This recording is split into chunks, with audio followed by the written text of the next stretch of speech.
Once we Can start, they hear what we're saying? ooh, that's a good question. Test. Okay, they can.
everyone, and welcome to the Project Caelus Nitrous Water Cold Flow.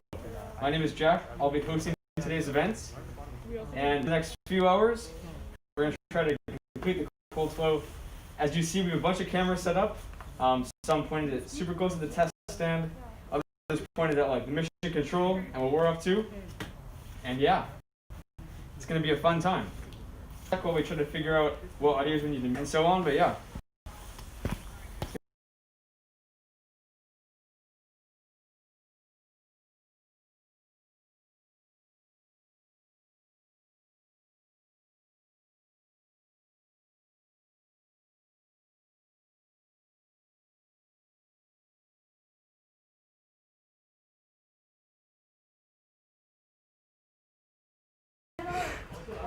All right, so this is our senior propulsion engineer, Ron.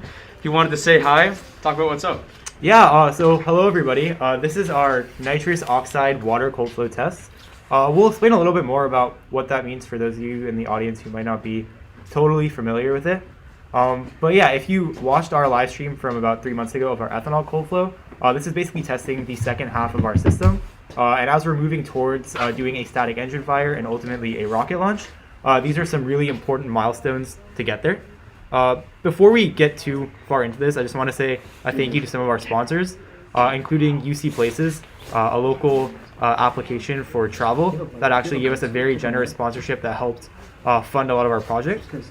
I also would like to thank our board of directors with Drew, Jan, and Shrikant, who have been incredibly helpful in this entire process, both in terms of their advice, in terms of outreach and building our team, and also in terms of helping us fund this project. So thank you to all the people who have made this possible, and we hope you enjoy the stream today and learn a little bit about rocketry. So yeah, thank you all for watching.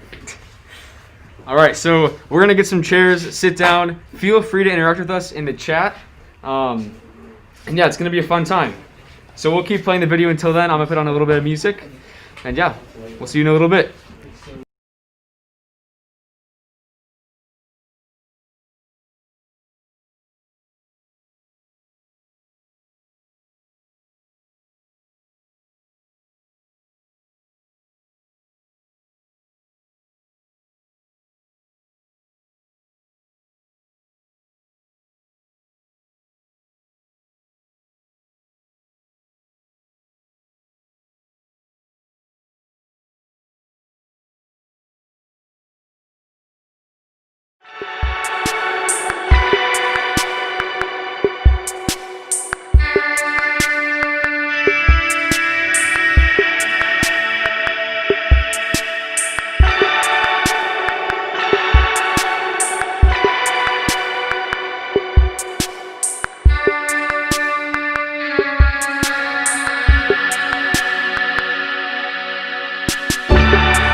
me explain my shoulder. I feel like this thing keeps getting screwed.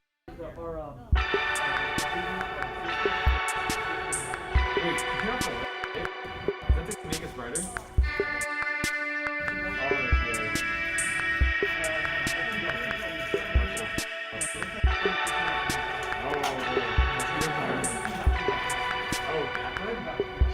Properties. No, there we go. Filter.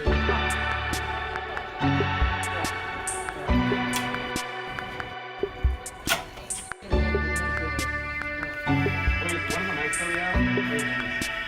Why is my face so bright? This is actually crazy. Oh, here, I didn't turn on the contrast. Bro, this is such a weird thing. I don't know. This doesn't work. Oh, wait.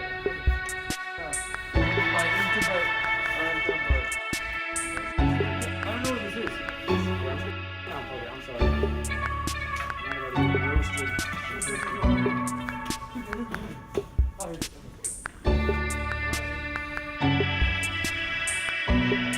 Yeah, do it. Wait, actually, I'll kind of give a brief overview about like this.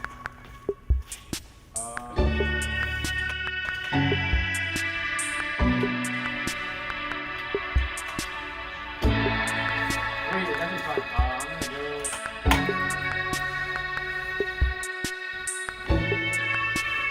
I'll replace the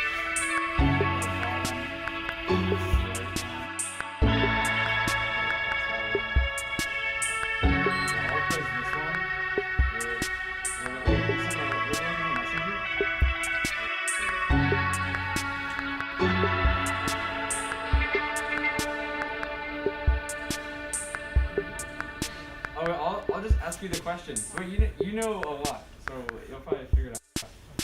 Wait, so I'll say like so how does this play into our larger load, Project Caelus, and like how is this different than the previous flow, right? You know the differences, right? Wait, can you send me real quick?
Can I share with audio? There's not a camera.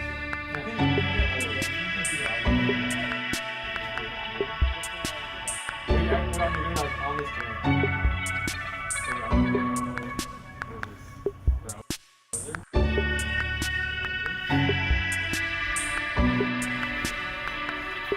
Did you get the link?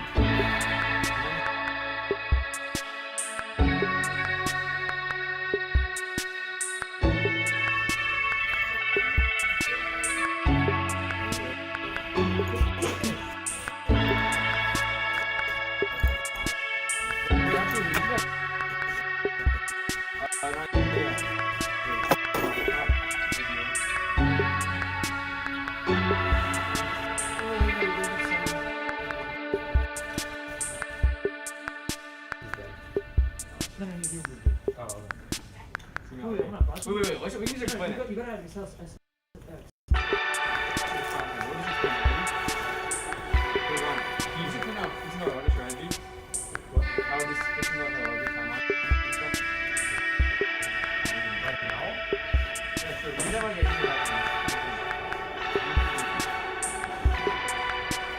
It's fine, we're gonna have Rob explain it real quick, okay?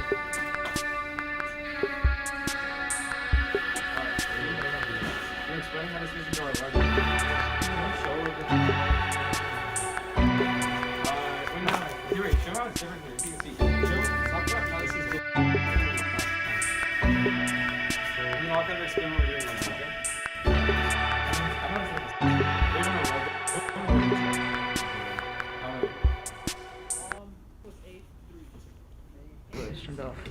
All right, so we're gonna have Ron talk a little bit more about what's going on in this specific test, and this kind of fits into our larger timeline here at Project Caelus. Sure. For those of you who tuned in to our ethanol cold flow again back in September, we tested the ethanol tower of our propellant system. And so if you're looking at the tower in the top left corner of your screen, the right side of it is actually the ethanol tower, and the left side of it is the nitrous tower. And so we tested the ethanol tower with water and nitrogen. So that demonstrates that our system can hold pressure. It also allows us to sort of test the procedures that we need to actually do successful tests. And also we were able to get important data about pressure drops in our system from that test. And so today we're hoping to do a similar process for the nitrous oxide tower. Nitrous oxide is a little bit different because it's self-pressurizing. So when you put nitrous oxide, someone's saying echo? Or wait, I think you should. There we go, we're good. Okay. So putting nitrous oxide into our system is quite different than ethanol because it's self-pressurizing. And so when you put it into the tank, you'll get basically part of it will be liquid and part of it will be gas, and it'll actually pressurize itself without the need for a pressurant. And so before we get into using nitrous oxide, we want to make sure that we're adequately prepared to work with those pressures in this system. And so the test we're doing today is actually just as well water and nitrogen to make sure our system can hold pressure, that all of our electronics, valves, programming, and procedures are all nominal. And so then once we actually move to nitrous oxide, which we're hoping to do in the next few weeks, we'll go through an oxygen cleaning process firstly, where we'll clean all of the valves, all of the parts in the system to make sure it's rated for oxygen. And then we'll actually be able to run nitrous oxide through our system. And so that's a cold flow test we're planning to do in around the next month to month and a half. And that'll be a very exciting test because it'll be a really important milestone as we move towards our biggest goal, which is launching a rocket, but more closely a static engine fire. So after we do this test, we'll go to the nitrous oxide cold flow, as I said, and then once we've tested the nitrous oxide side, we'll actually be able to test both sides at the same time in what we call the full cold flow. So that'll be testing, again, both towers at once, making sure we can do everything at the same time, and actually also run our propellants through the injector. And the injector is basically, it's a specially manufactured metal plate with a lot of different orifices that are sized precisely so that we get atomization of our propellants, which basically means that they mix very well. And then that's very important because in the combustion chamber of our engine, that's where they need to react, combust, and ultimately produce thrust for our rocket. So after we do that full cold flow test, our next test in the process will be the static engine fire, which we're hoping to bring to you by this summer. And that'll be a very exciting world first high school test that we're all on the team very excited for and hoping to do before some of our inaugural members leave the team this summer. So yeah, that's what this test is about, and also where we're headed in the next few months. Hoping to bring a lot of really interesting streams to you guys with these topics, and again, teaching the world about rocketry and what you can do if you just have a dream and pursue it. So yeah, again, thank you to everybody who's watching today, and hope you guys enjoy the rest of the day. Hopefully I'll be back to talk to you guys soon, and also back to talk to you guys after a successful test. So all right, yeah. Sounds good, Ron. Well, I'll probably have you on another 15 or 20 minutes, so okay, better be prepared. All right, thank you, Jack, for the amazing live stream. Yep. So yeah, as you can see, even since our previous cold flow, we've had a ton of advancements, significantly in our streaming setup. So I've spent probably over 20 or 30 hours updating all of our graphics, making custom backgrounds, all this kind of stuff, to make it super cool for you guys. So even before in our other cold flow, we only had one camera up at a time that was pretty glitchy. Now we have 4 concurrent cameras going at the same time with pretty low latency, which is not easy to do. So a ton of work has been put into this, and yeah.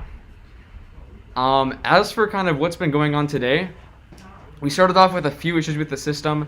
One of our smaller tanks didn't have the right adapter, to our bottom plate. So we're gonna have to use actually our larger tank, which isn't a huge deal. We just have to put in a little bit more water. It won't affect the pressurization that much. So we should still be good to go for a test today. Right now you can see there's probably about like 4 or 5 people at the test stand. Essentially what they're doing is finalizing electronics. Today I even started some stuff with Ankit, finalizing the PCB for our control box, which is super cool.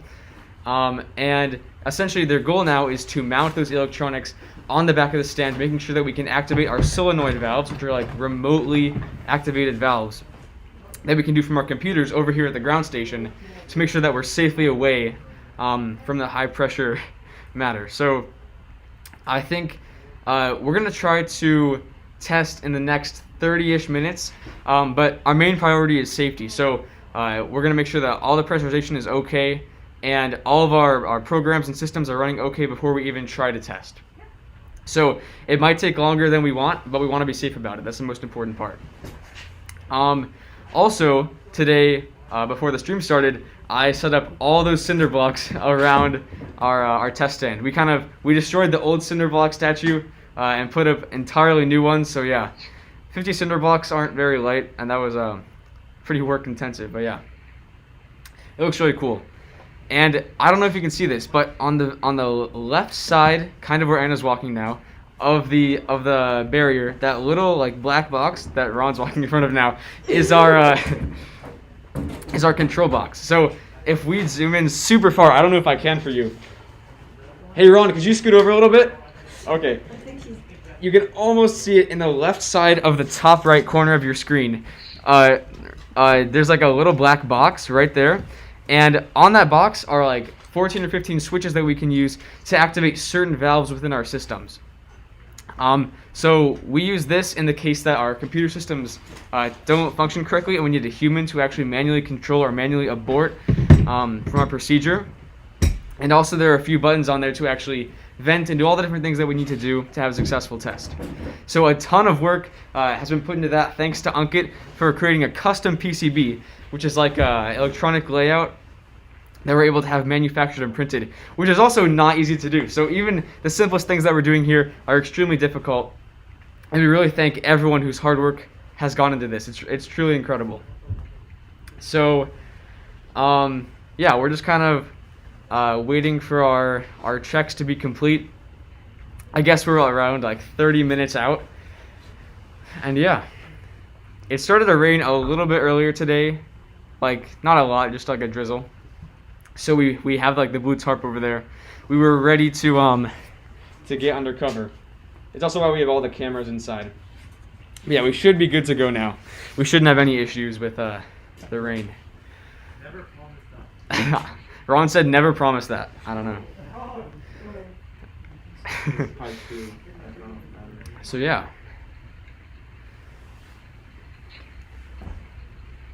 Also, something cool is our new ground station software. I can actually try to like screen capture on my computer, so we can maybe have some live telemetry or live. Okay, Maybe not.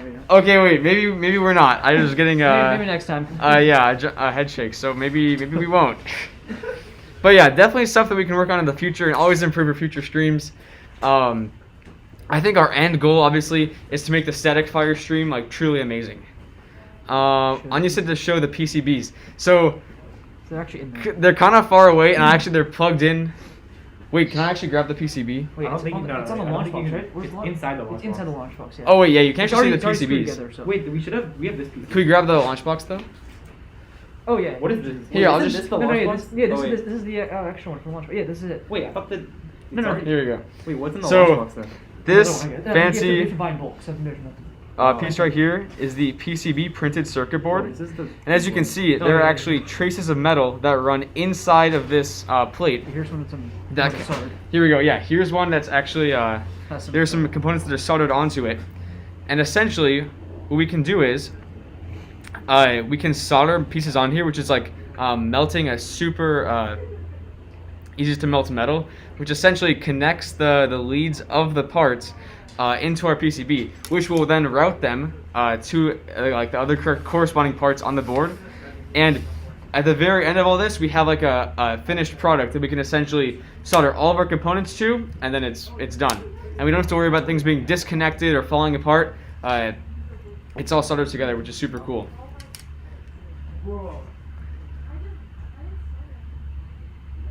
Liam said we should do a recap vid of the first static fire.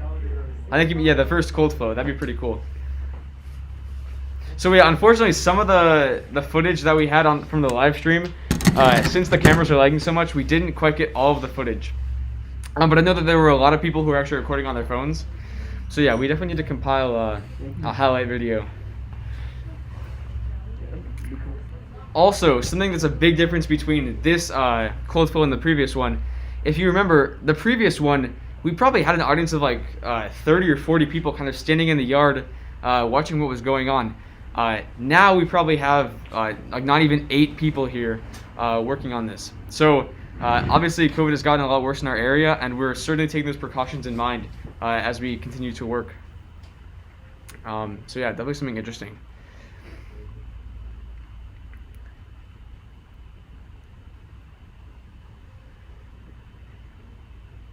Wait, how much more time do we have? So we have 21 people watching right now. We probably have about 30 minutes till the... If you want, we can pull up some 30 minutes is optimistic. Okay, Ron said 30 minutes is optimistic. No, sorry. We have probably 30 minutes until we start the main checklist.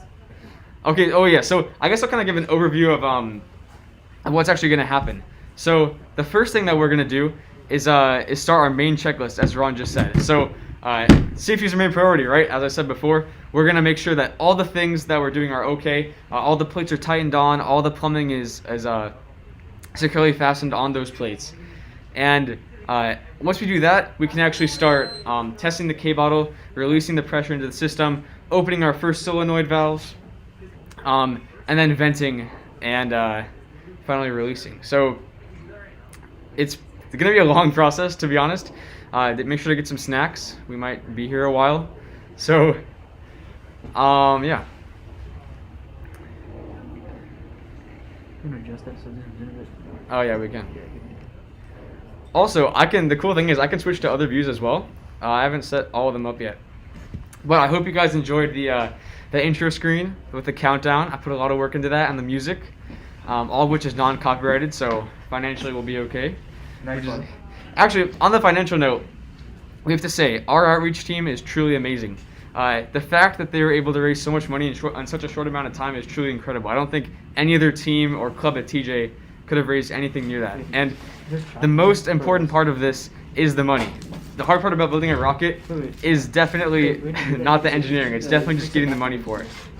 So thank you so much to everyone on our outreach team. You guys are truly incredible. And yeah, thank you so much.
All right, so also, Jason wanted to talk a little bit about how we're helping young people in rocket science, helping to further their education, which is something that's been super close to us here at Project Caelus.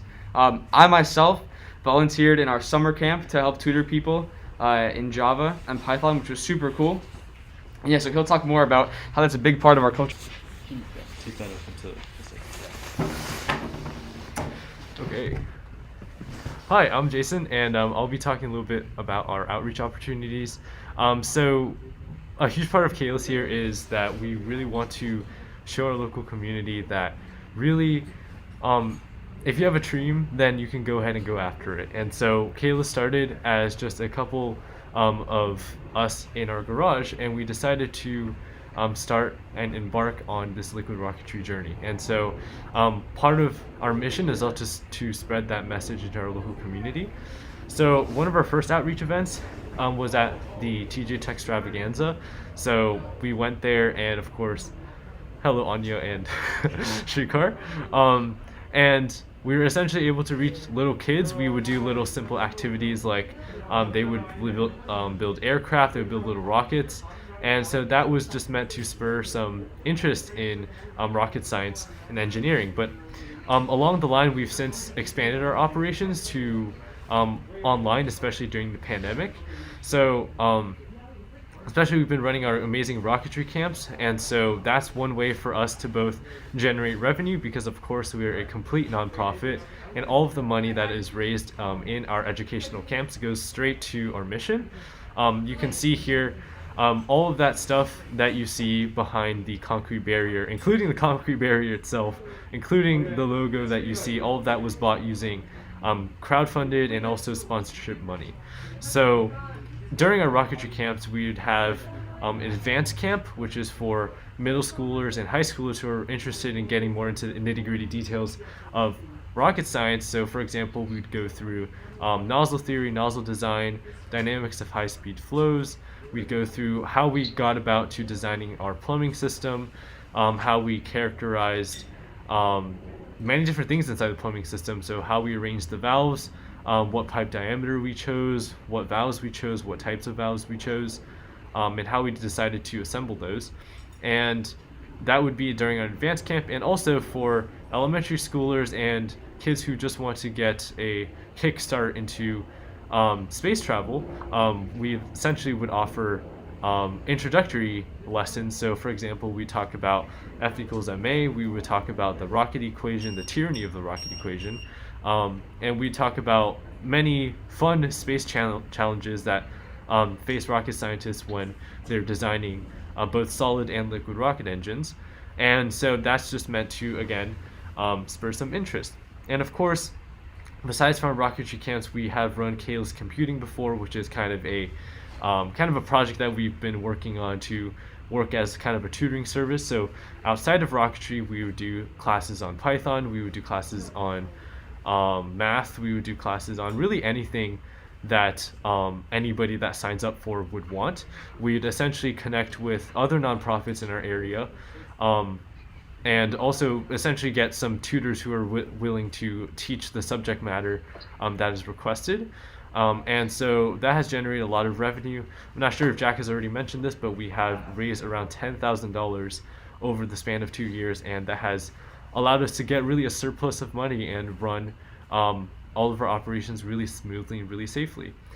And yeah, and right now, well, I don't know if Jack has talked about this, but our cold flow right now is again the nitrous water cold flow, and we are currently working on the stand as we speak, because you can see on the top right camera angle that we're essentially working on the electronics, because we had some new printed PCBs that we wanted to go ahead and test, and those PCBs need to be, of course, wired correctly to the stand. We have 4 solenoids, so those are electronically actuated binary valves that will allow flow to either vent out of our system to flow through to our engine, or to drain out of the system.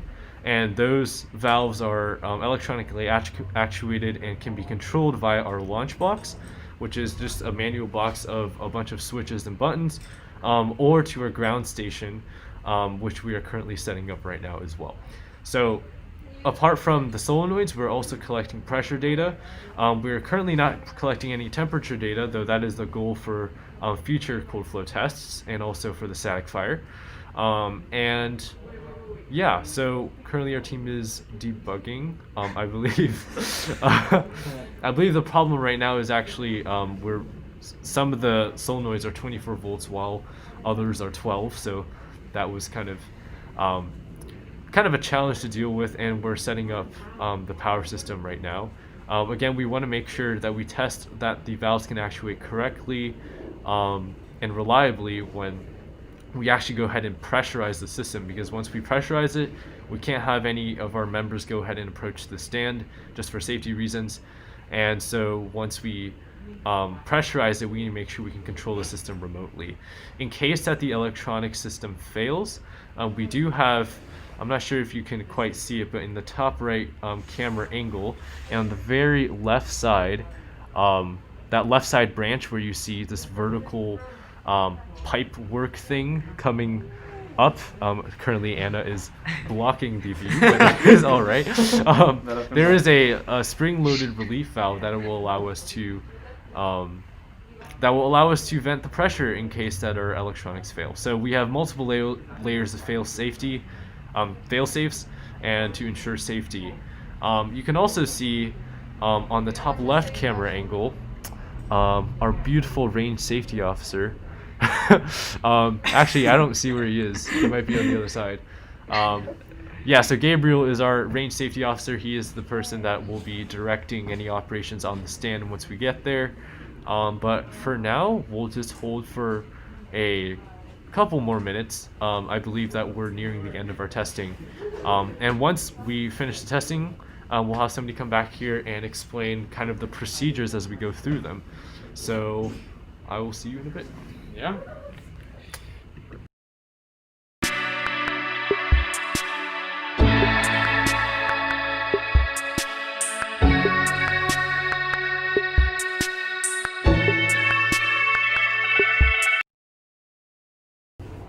All right, so as Jason was giving his amazing speech just a few minutes ago, I went over and talked to some of our engineers over at the stand, and they were saying right now they have begun testing the solenoids. So we talked a little bit about this before, but I guess I'll talk a little bit more about it. So a solenoid is just a valve that we can control electrically. So since we're able to turn on valves from our ground station, we can use a solenoid to replace those valves and actuate them from our remotely from our ground station, which is super cool.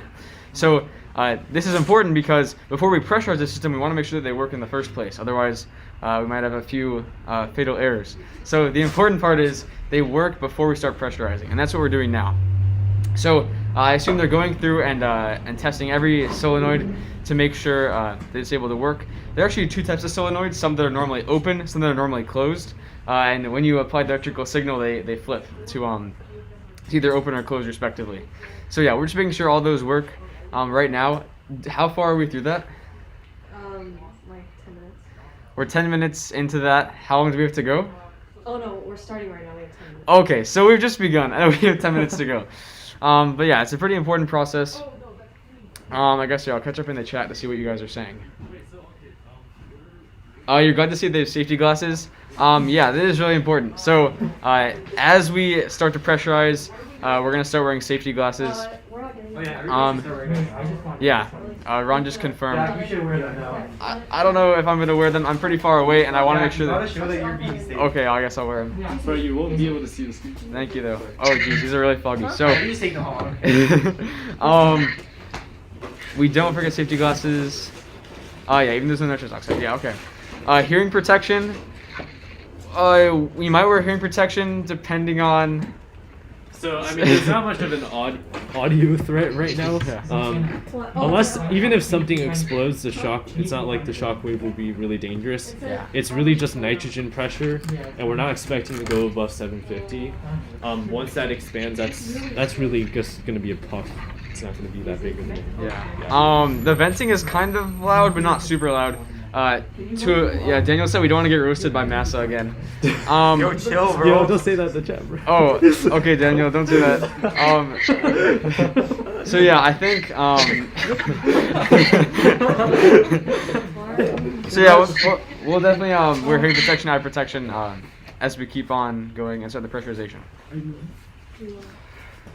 Alright. Need more things to talk about?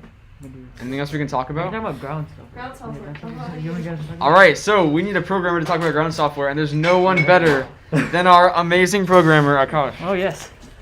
No, we call him Bob. Okay. Thank you for the wonderful intro. Yep. Yeah. So under a more refined circumstance, we would be having our ground software running on one of our displays. But at the moment, since this is a test that's mostly focused on propulsion, we're not being so thorough with our ground software monitoring portion of this test.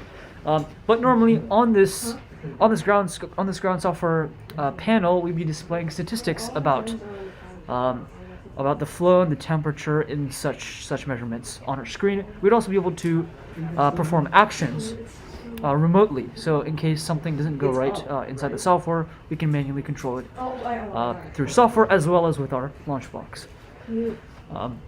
So that's kind of the benefit of that. And then it also provides a way for us to log data so that we can then review it for later use to see how we did with our test. Right, all right, cool. All right, yep. So yeah, we're still waiting for that. Hang tight. All right, Anna, do you want to say something? Do one of you guys want to say something? All right, electronics, you do? All right, let's go. Sure.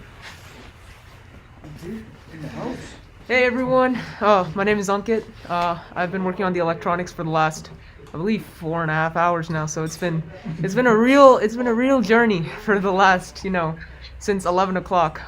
We are just finishing up some of the last things with the electronics as well as the flight software. So right now we are having some struggles with getting into our Raspberry Pi, which is our flight software. And the reason for that is actually because this stream might be taking up some bandwidth that we could be using to get into the Pi. But the stream is the most important thing going on right now. So we will maintain that and we will try to work around it. So yeah. So once we're able to get into the Pi via SSH, then we should be able to do a initial test of the launch box and make sure that our solenoids can be remotely actuated. And then after that, yeah, we'll get on with the actual procedures. So yeah, Akash, you want to take over again? Oh yeah, what is it? Yeah. Wait, what's the Just improv, man. It's Right, not that hard. Yeah, man. All right, everyone, I'm back again. Before I start speaking, I'm going to quickly adjust some of the settings for this camera. Here we go. The wiring matches. Oh, is that what Gabriel was doing? But then he was doing something. Okay, I can do that. Wait, what's one? I was just config the same as your wiring. But Can you just do 5, 4, 3, 2, 1? oh, here's the I There you go. pressure. It's a chance to use All right. I can do that. Yeah. Should we count down from 10 or 5? 10. It's more than Definitely that. 10. 10, yeah. All right, you can go back on. No, we're talking. We're talking. We're asking the chat. All right, yeah, you want to talk about procedure? Because I don't know. All right, that's NRI. Well, yeah, also, in a little bit, we're going to pull up some stats about how much you've improved since last year, which will be pretty entertaining. So, we'll do that in a little bit. It's getting better and better.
All right, so sorry to keep you guys waiting. We kind of had like a pretty good discussion about where we are today and what the rest of the day is going to look like. We are kind of running out of time. It's already 4:35, and our meeting's supposed to end at 5. We can kind of stay until 6 though. So we're not 100% sure that we're actually going to be able to cold flow today. It's probably going to be like a 50-50 at this point. We're going to work as hard as we can to make it happen. But right now our ground software is not running and our lunchbox is having some issues. So we're going to spend the next probably 90 minutes trying to debug those and trying to cold flow if we can. I'll keep you guys updated. But yeah, right now it's looking like a 50-50. So yeah.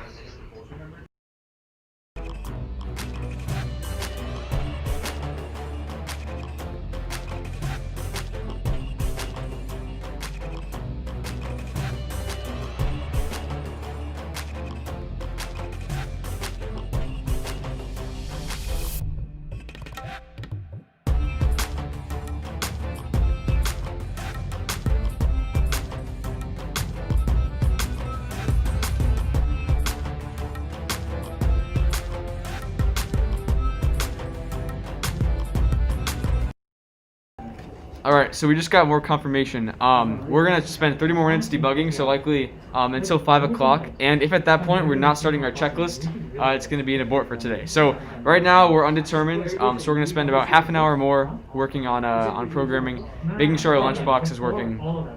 But if not, we're going to schedule to next weekend. So we'll see. Stay tuned, and yeah, we're going to keep working.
How did Alright, how do you um, press SD card? I'm so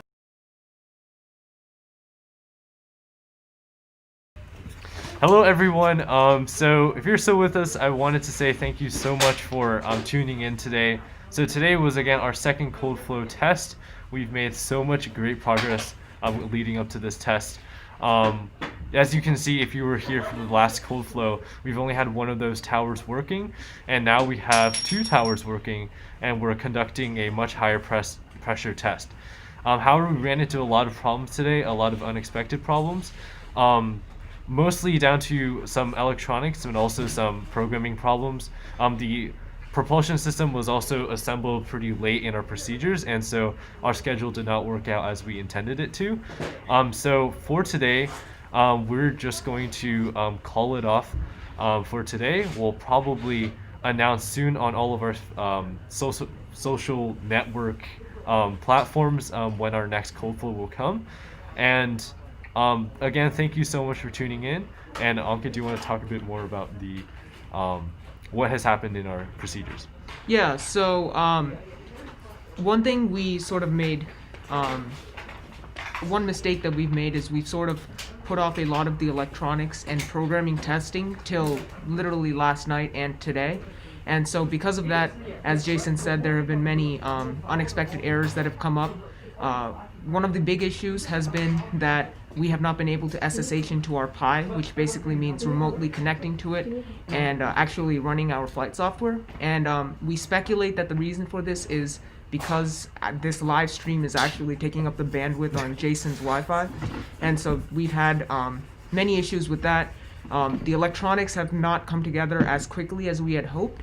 I actually spent way longer today working on it than I thought I would. So that's just bad planning on my part and not getting it figured out earlier. And so because of these problems sort of combining together, we have decided to call it off. And we all are really disappointed, but hopefully within sometime in the future we can get this test working after ironing out these kinks that have come up today. Yeah, and again, as for much of the work that we're doing here at Caelus, a lot of it is, again, pushing the boundaries of what we know. And so a lot of the errors we encountered today, although disappointing, I want to stay really optimistic because we have gotten so much progress, especially in the past week. We talked briefly about our long-term timeline before at the beginning of this live stream, but also Ron here behind me, he's been doing a lot of the project management. And so, Ron, do you want to talk a bit about how this cold flow might affect kind of our long-term plans? Yeah, sure. So I think, from my perspective, this cold flow doesn't affect our long-term plans too much. I think it tells us a little bit about how to plan for the future. Looking to further future tests, one of the most important things about managing a team like ours with over 40 students working on this project is that we need to make sure that all of our sub-teams are integrated, working together, and that our timelines match up well. And I personally see that this test was basically a big problem of miscommunication between the different aspects of the test in terms of the hardware interfacing with the electronics and software. And so moving forward, our tests will likely be more synchronized between the subsystems. This doesn't, again, push back our timeline very much. We believe we can finish this test within the next few days, at most in the next week. And so pushing back our timeline is definitely not something that we like to do, but it's also important to make sure that our tests are as good as possible. We have a lot of hardware out there on the stand, and so we want to make sure that every test we do is safe and successful. And ultimately, I still believe we are on track for a static engine fire for this summer. And in the time from now until then, again, there's going to be so many tests for you guys to watch. I'm really excited to participate in that journey and to have you guys participate in it with us. So, yeah, stay tuned for further announcements about rescheduling this test and further tests that are coming in the next few months. Expect a lot more from us, and yeah. Yeah, thank you so much, and please make sure you follow us on all of our socials. We'll be posting any updates that we can on our Instagram, our Facebook, and our Twitter. Check out our website for a running blog on all of our progress. Again, we're a nonprofit that wants to serve the community, so all of our work is open source. And please, if you have any questions, feel free to contact us. Yeah, thank you so much for tuning in, and we'll be ending the stream now. All right. See you guys. See you guys. Thank you, everyone.